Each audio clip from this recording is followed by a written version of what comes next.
So it's no surprise that I am a moaning, angry Ramona. And I will continue to be a Ramona or Rejoiner for as long as we're outside of the EU because of the damage that it's done to our country and the fact that we were lied to. That's not up for conjecture. We were lied to. But here's one that will not just affect the country on day one, but it's also something that baffles me when I think that Dover voted to leave and that there are still people in Dover who are strong Brexiteers, considering we have the port that has had zero extensions, zero expansions. So we're not ready to start checking every vehicle that comes through, and that's something that we're going to have to do come January 1st because that's how the world works. So, link down below. BBC reports Brexit, UK is sleepwalking into disaster over border plans, hauliers warn. Again, link down below. The UK is sleeping into a disaster over its border plans for the end of the Brexit transition period on the 31st of December, road hauliers have warned. Group representing truckers have written to ministers warning of severe disruptions to supply chains. Rod McKenzie,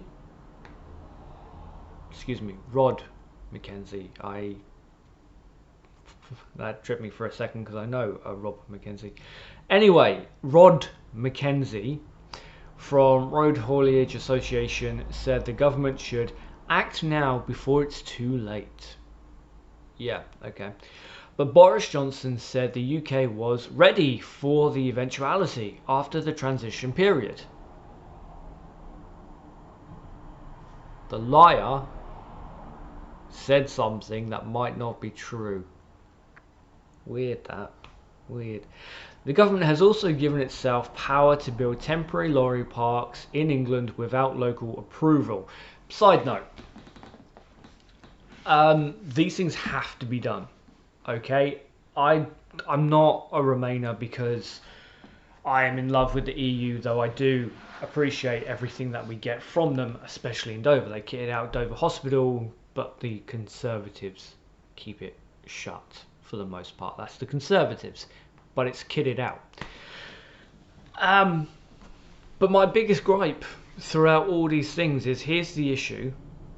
It needs to be resolved, and regardless of what government is in charge, and Boris has been in power for over a year now, it's not been resolved. You know, the docks aren't fit to stop every vehicle that comes through. That's not been resolved.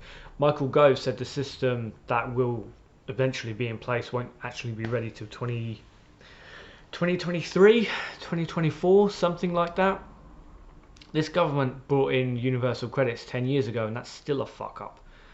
So even with their predicted that the systems aren't going to be in place. But Boris, the man who doesn't want to do any work ever because he's a lazy gobshite, is just happy to lie. In fact, that's Boris's whole thing. Promise tomorrow what you should have been given last week. Maybe I'll put that on a t-shirt. Anyway, the government has also given itself power to... Oh, I've read that already. However, Mr. McKenzie told BBC News it is a real case of the government sleepwalking to a disaster with the border preparations that we have. Whether it's a deal or a no deal, Brexit at the end of December. The supply chain on which we are all dependent to get the things we need could be disrupted, and there is a lack of government focus and action on this. I'm going to link this down below, and I do recommend going through it.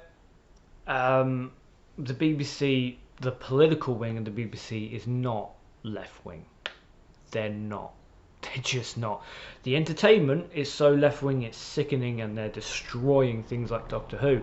But the politics is right wing. They've gone to bat for Boris over and over again.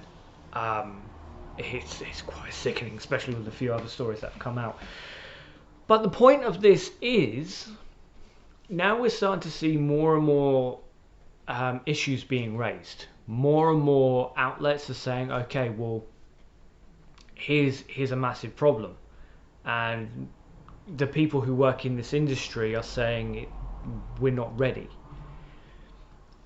But that's something that Remainers like myself have been saying for the last 4 bloody years. Particularly me in here. I'm sat in Dover.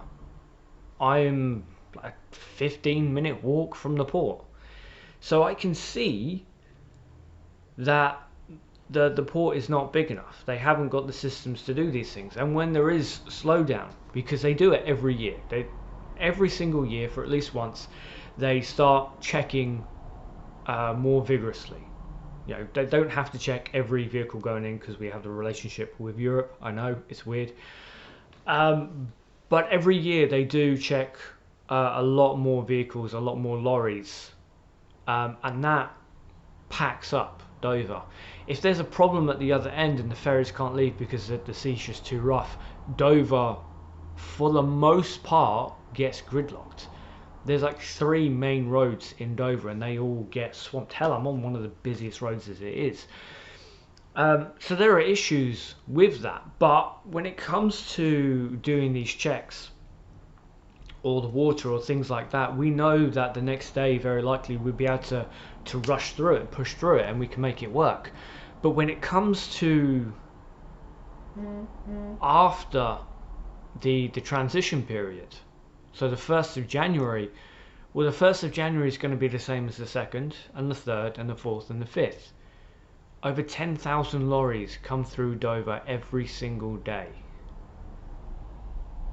Dover Port is not big enough to support that and check them, and we have to check things coming in and out. And I actually had this conversation with a friend saying, okay, well, it might surprise you, but there's actually a lot of countries that would love to do us harm. We've made enemies. I know, it's weird. Who would have thought bombing the Middle East into oblivion would make us enemies? God. But with that being said, if we're not checking what's coming in, how do we know if people aren't trying to smuggle arms into this country? Now, there are 2 factors that we currently use. We have European intelligence. We talk to intelligence agencies across Europe. We share intel. But Boris has taken us out of those groups. That didn't need to happen. But he's taken us out of those groups. And even without the security threats, we've got hauliers who have been saying for ages now, look, these systems we've been told are going. Well, we need certain things in order to be able to trade. What the government has proposed and what they've been proposing for a while is not fit for purpose. But this is Boris Johnson's government. So these things will carry on. At the start of this year, we saw artificial shortages. Now, I say artificial because the stock was there. We could get the stock in, but a bunch of dickheads were just panic buying. When it comes to next January, coming January 2021, when we are out of the transition period, it's not going to be artificial. The bread and the flour and the pastas and everything else, that's not just going to be on a pallet in the back. That's not going to be in the supermarket at all. It's going to be stuck at the docks because we haven't got the resources to check everything. And this government